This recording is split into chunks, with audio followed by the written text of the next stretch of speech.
Welcome back to STL TV Live. We love our football here, and my first guests really love football. I'm happy to welcome Sterling, Finney, and Myron Fletcher from Football U to the studio. So we're talking football, but really not just football. You guys do so much more. Explain a bit more about what Football U really is. Basically, we just use the game of football as a relationship builder to really give the kids outside resources, as many as possible, such as, academics and so forth. So you're a registered 501c3, you're a nonprofit, and you're really to strengthen kids from a young age all the way through high school and up through somewhat college, through football and through academics. Explain kind of the structure of how Football U works. Well, basically, again, we use the game of football as a relationship builder, and one of our partners is called the Princeton Review.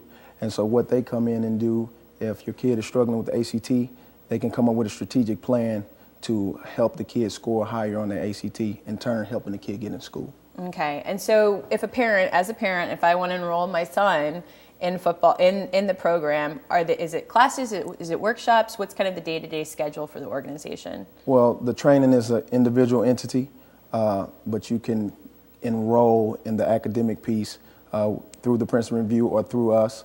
So from an individual perspective, you can either call us or call them, and we can come up with, again, a strategic plan in order to help your child from an individual perspective. And so a lot of this too, the big thing when you think about football at a young age is just an activity or a sport for your child. As it gets more competitive, it becomes, an entry point in some ways for college. So you guys also work with recruiters. Is that correct? Myron, you want to explain that as well? We do. We actually have been talking among ourselves about actually making that entity part of STL Football U. We found that a lot of high school coaches have trouble with recruiting or sending kids off to school if they're not a big D1 type of player.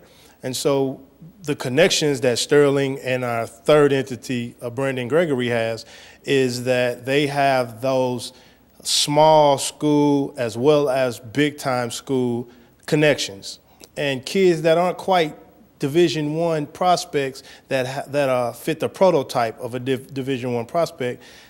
They're more of your small Division II NAIA or even junior college is perfect for these two. They have those connections. They're able to make a phone call, send a highlight, and vouch for kids. And it's proven over the last 6 or 7 months that they've got 13, 14 kids in school that ordinarily their own coach couldn't have got them in. So you both were athletes in high school and in college, and talk about in founding this organization, what was kind of the motivation? Was it looking at it saying, football's great, it's something that can keep kids out of trouble, focused on something, but then also on the academic side, just feeling that they weren't quite getting the full package when they were going through school? Is that kind of the impetus for this? Pretty much everything that you just, talked about. This was brought on by personal experience. I felt that when I was coming up in high school that these resources were not available.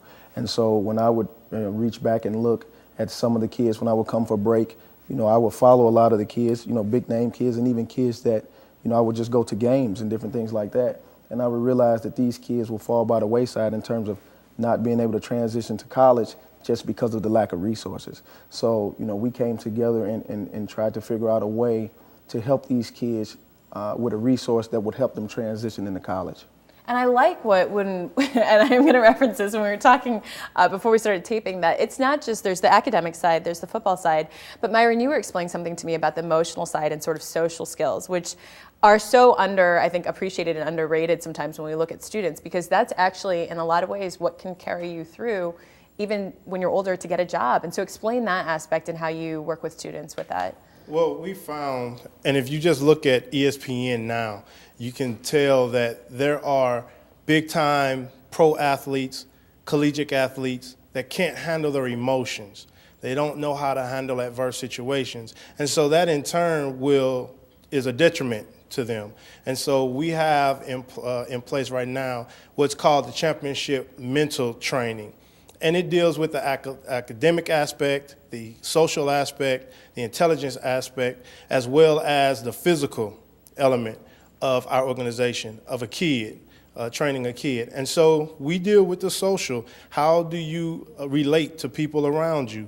How do you relate to adverse situations? How do you relate to feeling embarrassed in the classroom when you can't answer a question?